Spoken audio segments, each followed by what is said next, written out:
Wow, look at that wall in my bedroom. Have never seen a wall do that before. So on a grand scale of things, this is in my bedroom.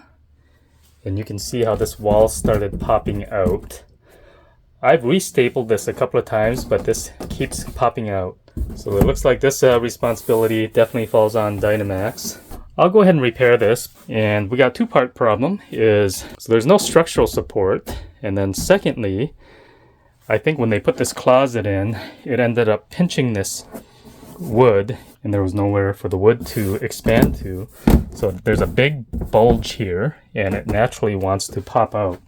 So we're going to go ahead and fix this, but this is definitely poor quality control on Dynamax's end. I will repair this, but you can see the seam tape is already damaged. I'll go ahead and order some more seam tape from Dynamax. This is what I call in my business, not warranty, but this is actually defective workmanship. Very poor workmanship. If they would have actually put some true backing on the backside and stapled it to the backing, this probably would not have happened. So let's go ahead and fix this. Just wanted to give you a quick snapshot of what I'm doing. I pulled all the old staples out and I'm just basically in the old staple locations. I'm just basically drilling a hole.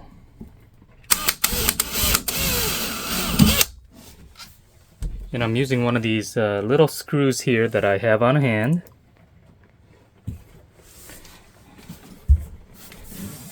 And we'll go ahead and put screws in here. Now what I have to do later on is I'll have to get my countersink so I can get these heads countersunk so it's flush. And then we can put that new seam tape back on. But this is a true mechanical fastener instead of those cheap little staples. I will still have this bulge that you see here. It'll be held in tight, but the bulge will be move on to this location. It just will not pop out. It'll just be basically like a bubble here.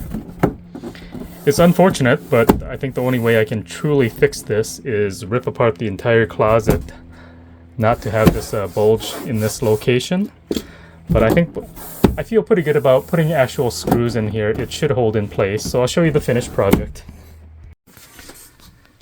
All right, we got all the screws countersunk on here. Made one mistake with a screw here. I put the physical screw where the old staple marker is, but looking at it, looks like it's beyond the seam tape location. So let's go ahead and put the seam tape back on. So this is the old seam tape, like I mentioned. I'll have to wait until the new stuff comes back. Let me get this put back on. Here I got the old seam tape back on. You can see where I pulled it off, all these little ripples. That's just temporary until I get my new seam tape, but that's my fix. It looked absolutely terrible, but the repair was not that hard to do. This is probably one of my simpler repairs, but that bulge is here. You can see nothing I can do about that. Like I mentioned, I can't fix that without ripping out the entire closet, and that's just not on my list of things to do. But those screws being true mechanical fasteners, that should prevent the panel from falling off. So let's go ahead and jump on to the next project. Alright, here's another area we're going to work on. I'm in the bathroom right now, but this is the bathroom vent. If you've seen my previous heater fixes, you'll know that there's only a small 2-inch vent that goes into this entire bathroom. And this bathroom can't keep up with that propane furnace. It's way too cold in here. So we're going to upgrade that to a 4-inch duct. And not only have it there, it's behind the door. So it's not the ideal location. We're going to end up moving it over here or possibly here. But I'll get started on this. I'm going to take off all these panels and we should be able to get access. Alright, I opened up my access panels. And if you can see here, this is below the sink. And I can see why they only ran the 2-inch here. Inside here, under this jumble of wires, I can't believe they have all these jumbles of wires like this. We will have to do some house cleaning here when we're done. But through this passage here, there's not enough room for a 4-inch duct coming through here. So we're going to add, basically, we'll have to keep that 2-inch duct here and bring in another 2-inch duct this way and put a new outlet over here. This is where the TV is, and that's why we can't get a bigger ductwork in here with all this plumbing down below. But let me go ahead and get this started. Alright, I ended up replacing this. It's like a dryer duct. You know how these old-fashioned dryer ducts were, they're very fragile and they just come apart like this. I replaced it with a black, it's like a plastic heater hose. It's meant for like a dash air conditioner. Much more robust than this thing. So now that I have my new heater hose, I ran it over here. Let's look at it from inside here. So down below, I ended up cutting an extra wide hole here. I'll have to clean this up here, but the return air can go back that way. I abandoned this old connection here. I may end up putting another 2-inch over here, but my pathway is ultimately going to come around here on this side of the bathroom. And this hose here, if you look at the hose, it's the same size hose, but instead of wrapping around the vent, it looks like it actually goes inside it. Not quite the application it was made for, but if I want to reuse this vent, I either need to put it inside like this and tape around it, and it's an odd size. It looks like it's actually more of a 3-inch, but they use a 2-inch hose for it. Alright, we're going to put this new outlet right about here. I gotta offset it to the left a little bit. So in order to put it here, I will have to drill a hole with this hole saw. And this is always not fun, drilling into a new RV. But that's about where I'm going to place it. So let me...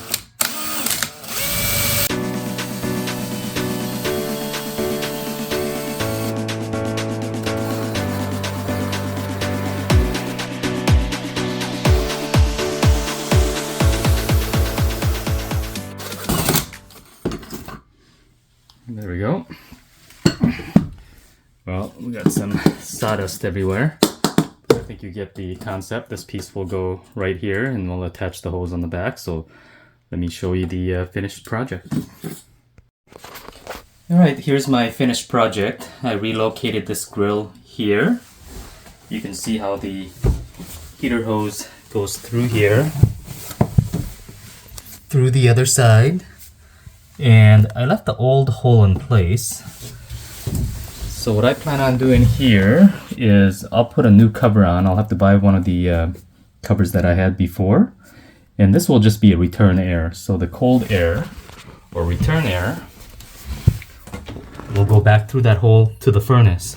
So I'm really hoping that this fresh air, or the hot air, will come through here and push all that cold air back. So hopefully I don't have to run another heater vent, and this 2-inch vent will be good enough. At the worst case, I will have to run another 2-inch back to here in the original location. But like I mentioned, it actually just ends up blowing to the back of the door, so it doesn't do very much. But I'm going to put all this together, but another project all wrapped up. And I don't think I showed this in one of my modifications, but this is the actual arm to the Dyson vac. And I just set it here, and I have one of these, I don't know, it's a special size broom holder. It's not an average broom holder. And that just goes on there, friction fit like that, so it can travel nice and organized. So let's jump on to some more projects. Here's another area that I have a problem. Look closely here. You see this crack along here? I have the exact same thing going on this spot. And this happened within the first month. When you open up the water heater, what I noticed with this Truma cover is that it cracked on the exact same spot again on both sides. And what I see here is, there it was, the physical screw. Looks like they tightened the screw way too tight here and made the crack. And same thing over on this side, and you can see that crack right along the line. So I'm thinking warranty better take care of this item. Well, here's another problem I have, is on the driver's side I have the storage bay here, and you can see it's physically in the lock position, but you can actually just pull this door open. Very unfortunate, but you can actually see signs of this is how it came from the factory. You can see how bent this is, so they've obviously had some trouble with this. And this storage bay is cut really weird. You see that little swoop here? And I have no adjustment on this side. It looks like it's extended out to the maximum. And what it is it's barely catching on this strike right here. So you can, it's just barely catching the edge. So you can literally just pull this out. Again, very unfortunate. Kind of a hack job here, so I'll probably end up just shimming this out, but I'm not going to show this on camera. This is not going to go in for a warranty. It's more of a little disappointed in the work here, but this is another item that I have a gripe on, this whole storage compartment. They're built pretty fragile. It only has this one little locking mechanism. You see how small it is. That's one thing I do like about the Renegades. They have those two beefy door catches here, but this definitely falls under quality control. And it's not unbelievable, but this is, you know, this will be a tough to catch on the walkthrough as well. You're likely just going to pull on that, tug on that door, tug on that lock, but now you see what it does. Alright, I ended up taking this bracket off, and you can see I bent it back a little bit, but not all the way. But more importantly, if you see right here where my finger is pointing, you see that gap right there? I don't know if the camera can pick it up, but whoever bent it, they bent it in a couple of different directions, and it actually made this piece a little bit short overall. So I'm going to bend this back straight so we can go ahead and match what they're supposed to look like. You can see this bracket here. It's supposed to be straight, and this piece is supposed to touch this piece. See how much different that is? Yeah, remember this is already something I attempted to bend back while it was in place, but we're going to go ahead and fix that. When we straighten that out, it should give the length of this little welded U-bracket here a little bit longer, and that's all it takes to catch on here properly. So I think what was happening was that this piece was barely catching on there. So we'll go ahead and fix that right now. Alright, I got the piece all straightened out. All I did was put it in a vise and a little hammering as well, but this should do it. Okay, let me show you what I ended up doing. I ended up putting a little aluminum spacer here, and I used some VHB tape on this bracket to give some separation between this piece of steel and that aluminum, and that basically shimmed it out in this direction a little bit. I adjusted this all the way out and bent this out just a little bit, and the other thing I did was I actually bent this bracket in this direction as well. It was actually angled in a little bit. So that was really it. You know, every RV, the door is going to be a little bit different. Now with the door closed, let me go ahead and lock this door.